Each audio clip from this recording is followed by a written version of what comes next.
आहे ते? कुठल्या?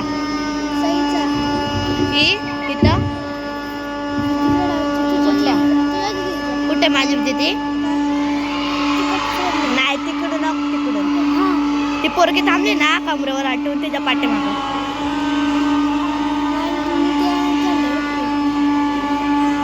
ले फोकस नको करू,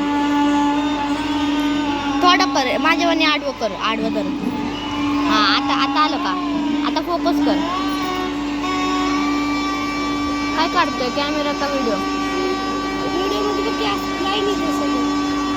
ते सेटिंगच कशी केली आहे? धन्यवाद सर, धन्यवाद मॅडम. मी आपण सर्वांना स्टेजच्या समोर स्थानापन्न होण्याची विनंती करते.